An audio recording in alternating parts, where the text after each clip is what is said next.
नमस्कार दोस्तों, स्वागत है आप सभी का गवर्नमेंट जॉब्स यूपी के ऑफिशियल यूट्यूब चैनल पर। थंबनेल में आपको दिख ही रहा होगा दोस्तों कि आज का टॉपिक क्या है। सरकारी नौकरी का सपना अब सपना ही रह जाएगा। ऐसा क्यों कहा जा रहा है ये तो आप लोगों को पता ही होगा कि सारे बैंक सब प्राइवेट धीरे धीरे होते जा रहे हैं। आज सरकार ने और ऐलान कर दिया है कि 4 और बैंकों को प्राइवेटाइजेशन की तरफ ले जाया जाएगा।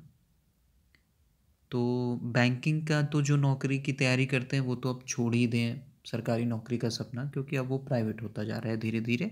आप किसी भी बैंक में काम कर रहे हो तो मुझे तो लग रहा है कि एसबीआई और आरबीआई को छोड़ दिया जाए तो बाकी सारे ही बैंक धीरे धीरे प्राइवेट हो जाएंगे।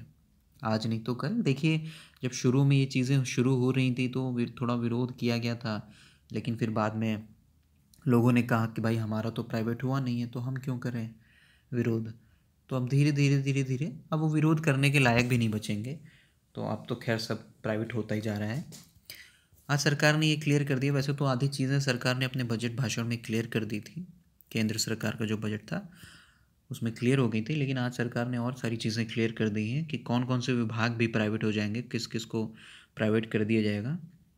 सारे पीएसयूज़ हैं, सारे सब कुछ प्राइवेट हो जाएगा धीरे धीरे। तो देखिए, 4 सरकारी बैंक निजी हाथों में सौंपने की तैयारी। केंद्र सरकार के मध्यम आकार के 4 सरकारी बैंकों का निजीकरण के लिए चयन किया है। इसके लिए भी बाकायदा चयन किया जाता है कि कौन पहले निजीकरण होगा, कौन बाद में होगा।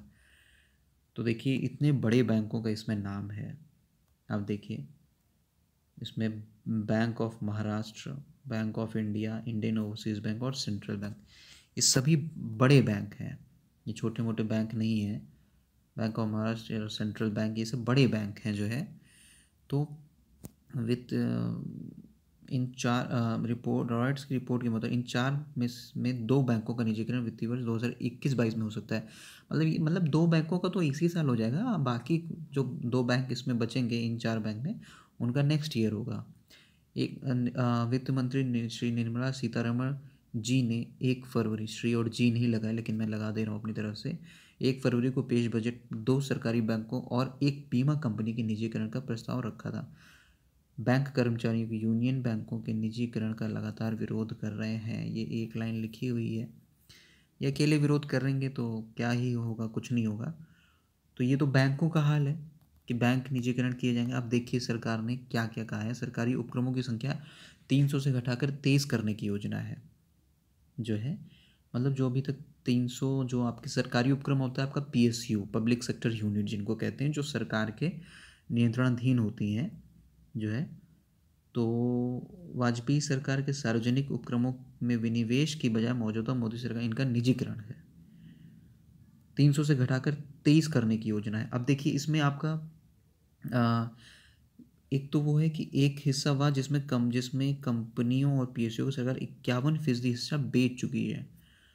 मतलब एक तो वो है कि आपका 51% बेच दिया। अब एक क्या है कि पूरा 100% बेच देंगे। अब इसमें देखिए कौन कौन से विभाग नहीं शामिल होंगे ये भी देख लीजिए।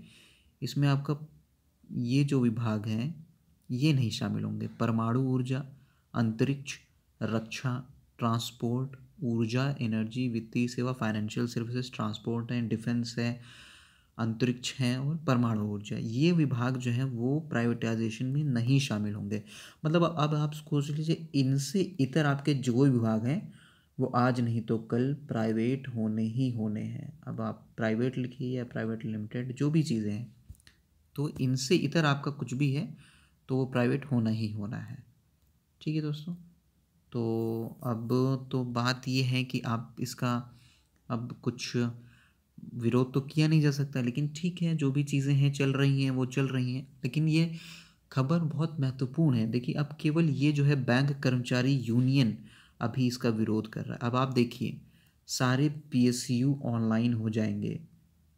तो पीएसयूज़ में मेनली बीटेक वाले इंजीनियर होते हैं, या जो भी इंजीनियर और जो भी स्टाफ होता है, तो वो सब उनका एक सपना होता है कि बड़े बड़े पीएसयू में काम करने का।